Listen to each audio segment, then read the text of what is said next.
மாணவன் தற்கொலை செய்து கொண்டது தொடர்பாக பள்ளி பேருந்துகள் எரிக்கப்பட்டிருக்கின்றன. தனியார் பள்ளியின் 2 பேருந்துகள் எரிக்கப்பட்டதால் பதற்றமான சூழல் ஏற்பட்டிருக்கிறது. மாணவரை ஆசிரியர் திட்டியதாகவும் பெற்றோரோடு பள்ளிக்கு வருமாறு கூறியதாகவும் கூறப்படுகிறது. இந்நிலையில் நெல்லை மாவட்டம் வீரவநல்லூரில் தனியார் பள்ளியில் படிக்கும் 10ஆம் வகுப்பு மாணவன் தற்கொலை செய்து கொண்டார்.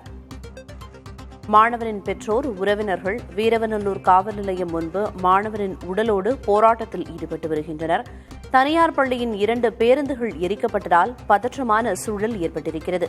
மாணவனை ஆசிரியர் திட்டியதாகவும் பெற்றோரோடு பள்ளிக்கு வருமாறு கூறியதாகவும் கூறப்படுகிறது. இது தொடர்பான தகவல்களை வழங்குவதற்காக செய்தியாளர் முத்துப்பாண்டி இணைப்பில் இருக்கிறார். முத்துப்பாண்டி, பேருந்துகள் எரிக்கப்பட்டிருக்கு, மாணவர்களோட பெற்றோரோட கோரிக்கை என்னவா இருக்கு? அங்க இருக்கக்கூடிய தற்போதைய சூழல் பத்தி குறிப்பிடுங்க.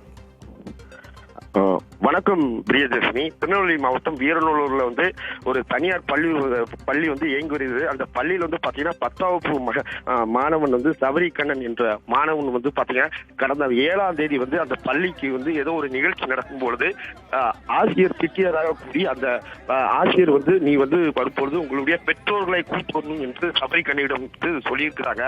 அந்த பையன் பெற்றோர்களை கூட்டு வராமல் பள்ளி வளாகத்தில் பாத்தீங்கன்னா பூச்சிக்கொல்லி மருந்து குடிச்சிட்டு நேர பள்ளிக்கு சென்றுகிறார்.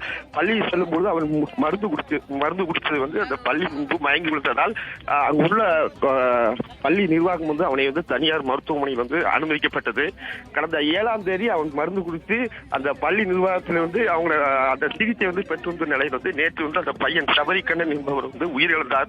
இந்த உயிரிழந்ததை கண்டித்து அந்த உறவினர்கள் நேற்று அவனுடைய உடலை சொந்த ஊருக்காக வீரநல்லூர் பகுதிக்கு கொண்டு வரும்போது வீரநல்லூர் காவல் நிலையத்தில் கொண்டு சாலை மறியல் சுமார் 200க்கும் மேற்பட்டவர்கள் சாலை மறியல் ஈடுபட்டனர்.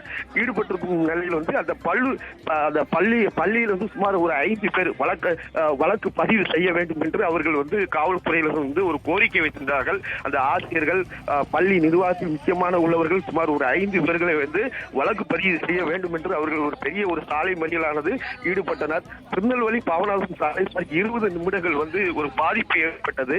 இந்நிலையில் போலீசார்கள் நேற்று சமாதானப்படுத்தி அவர்களை அனுப்பி இது சம்பந்தமாக நடவடிக்கை எடுப்பதாக அவர்கள் தெரிவித்தார்கள்.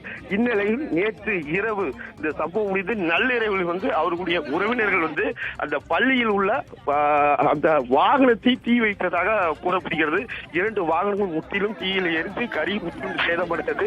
இதனால் பரபரப்பு ஏற்பட்டு தற்போது போலீசார்கள் அங்கு பாதுகாப்பு பணிகளில் ஈடுபட்டு மேலும் விசாரணை மேற்கொண்டு வருகிறார்கள். பிரியதர்ஷினி, தற்போதைய தகவல்களை வழங்கியதற்கு நன்றி முத்துப்பாண்டி.